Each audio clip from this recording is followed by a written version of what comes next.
શિવશક્તિ માર્કેટમાં વેપારીઓની પ્રવેશબંધી મુદ્દે સ્પષ્ટતા કરવામાં આવી છે। વેપારીઓની પ્રવેશબંધી પર પોલીસ તરફથી કેટલીક સ્પષ્ટતા કરવામાં આવી છે।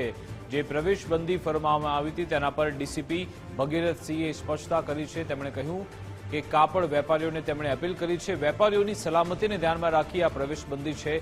સુરત પોલીસ દ્વારા 24 કલાક માર્કેટની પહેરેદારી કરવામાં આવશે। માર્કેટમાં કોઈ ચોરીની ઘટના નહીં બને। પોલીસ, એફએસએલ, ફાયર, કાપડ વેપારીનો સર્વે થઈ રહ્યું છે। તમામ દુકાનોનો સર્વે થઈ રહ્યું છે। તમામ વિગતો વેપારીઓને પણ આપવામાં આવશે। ઘટના કઈ રીતે બની તે અંગેની પણ તપાસ થઈ રહી છે।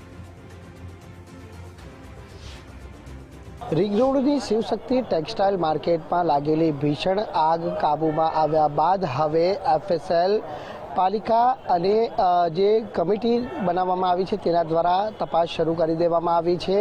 हाल जे आग ઉપર સંપૂર્ણ કાબુ મેળવ્યા બાદ જે પ્રમાણેની હાલની સ્થિતિ છે તે મુજબ શિવશક્તિ ટેક્સટાઇલ માર્કેટ સંપૂર્ણ રીતે ખંડર થઈ ચૂક્યું છે અને સ્ટ્રક્ચર સ્ટેબિલિટી પણ હવે તપાસવામાં આવે તેવી શક્યતાઓને અહીં નકારી શકાય તેમ નથી, કારણ કે 46 કલાક બાદ છે તે આગ ઉપર સંપૂર્ણ કાબુ મેળવાયો હતો અને હવે આ એન્ટ્રી અને એક્ઝિટ પોઈન્ટ ઉપર સલામતીના ભાગરૂપે પોલીસ જવાનોને પણ તૈનાત કરવામાં આવ્યા છે। ડીસીપી ભગીરથસિંહ ગઢવી આપણી જોડે જોડાયા છે। સર, કઈ રીતની હાલ આજે તપાસ શરૂ કરવામાં આવી છે અને આગળની પ્રક્રિયા શું રહેશે? હાલ જે શિવશક્તિ માર્કેટમાં આગ ઉપર કાબુ મેળવી લેવામાં આવેલ છે, પરંતુ અંદર જે દરેક ફ્લોર ઉપર અને દરેક દુકાનમાં શું પરિસ્થિતિ છે એનું અત્યારે એક આકલન ચાલી રહ્યું છે। એ આકલનમાં ફાયર વિભાગ દ્વારા તમામ જગ્યાએ ચેકિંગ કરવામાં આવી રહેલ છે। આ ચેકિંગમાં એ લોકો કન્ફર્મ થઈ શકશે કે શું પરિસ્થિતિ છે, ત્યારબાદ જ એ લોકો કોઈ આ બાબતે નિર્ણય આપી શકશે। આ ઉપરાંત પોલીસ વિભાગ દ્વારા જે ઇન્વેસ્ટિગેશન ચાલી રહેલ છે એના ભાગરૂપે અત્યારે પંચનામાની કાર્યવાહી અને જે અમારે ઇન્વેસ્ટિગેશનમાં જે ઓબ્ઝર્વેશન કરવાના હોય, જે અમારી વિગતો જાણવાની હોય એની પ્રક્રિયા અત્યારે ચાલુ છે। એફએસએલની ટીમ દ્વારા પણ આ બાબતની પ્રક્રિયા હવે શરૂ કરી લેવામાં આવશે કે જેથી એમને પણ પોતાનો જે ટેકનિકલ ઓપિનિયન આપવાનો હોય, એમની જે પોતાના ઓબ્ઝર્વેશન્સ હોય એની અત્યારે કામગીરી શરૂ થશે।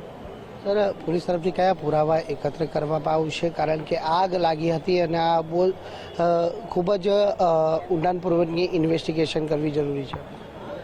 ચોક્કસ અત્યારે જે બનાવ બન્યો છે એ જે આગનો બનાવ છે એમાં અમે એક વ્યક્તિનું જ્યારે મૃત્યુ થયું છે ત્યારે એમાં એક અનનેચરલ ડેથનો જે ગુનો વિગત હોય છે એ પણ રજીસ્ટર કરી છે। સાથે સાથે એક આગ જાણવા જોગની અલગથી તપાસ થઈ રહેલ છે। આ બધી તપાસમાં મુખ્ય વસ્તુ એ છે કે આગ કઈ રીતના લાગી, એના માટે અમારે જે આ લોકોના જે ઇલેક્ટ્રિક કન્ડિશન્સ હોય છે એ એમની વાયરિંગની સિસ્ટમ આખી, આ ઉપરાંત એમના જે આખો નકશો છે એનો ઓલું કરવું પડશે, સ્ટડી કરવું પડશે। આ સાથે સાથે એ લોકો પાસે જે ફાયર સિસ્ટમ હતી એનું કઈ રીતના એ લોકોએ પાલન કર્યું છે એ બધું અમે જોશું। અને આગ પહેલી દિવસે એકવાર આગ લાગી હતી, ત્યારબાદ બુઝાઈ ગઈ હતી, જ્યારે બીજી વાર આગ લાગી છે તો આ બંને વચ્ચે શું ગેપ હતો, આ બધી બાબતોનું ઊંડાણપૂર્વક તપાસ પોલીસ દ્વારા કરવામાં આવશે, જેથી ઇન્વેસ્ટિગેશનમાં કોઈ બાબત બાકી ના રહી જાય। અમુક લોકોના અમુક સસ્પિશન્સ હોય છે, અમુક વિગતો અમને મળે છે, તો એના ઉપર પણ અમે સ્ટડી કરી અને કામગીરી કરી રહ્યા છીએ। તો આ હતા ડીસીપી ભગીરથસિંહ ગઢવી, જેમનું કહેવું છે કે મંગળવારના રોજ આગ લાગી હતી અને તે ઘટનાની અંદર એક વ્યક્તિનું કરુણ મોત થયું હતું। ત્યારબાદ ફરી બુધવારના રોજ સવારના આ જ માર્કેટની અંદર આગ લાગી હતી। એટલે આ બંને વચ્ચેની ઘટનાનો તફાવત પણ છે તે જાણવાનો જે છે પ્રયત્ન છે તે કરવામાં આવી રહ્યો છે। ઇલેક્ટ્રિશિયન વિભાગ સાથે જ વાયરિંગ સહિત તમામે પાસાઓ છે તે ધ્યાનમાં રાખી અને પુરાવા એકત્ર કરવા માટેની જે કાર્યવાહી છે તે શરૂ કરી દેવામાં આવી છે। તપાસના અંતે ખ્યાલ આવશે કે આ સમગ્ર ઘટનાની પાછળ આગ જે ભીષણ લાગી હતી તે કઈ રીતે લાગી હતી।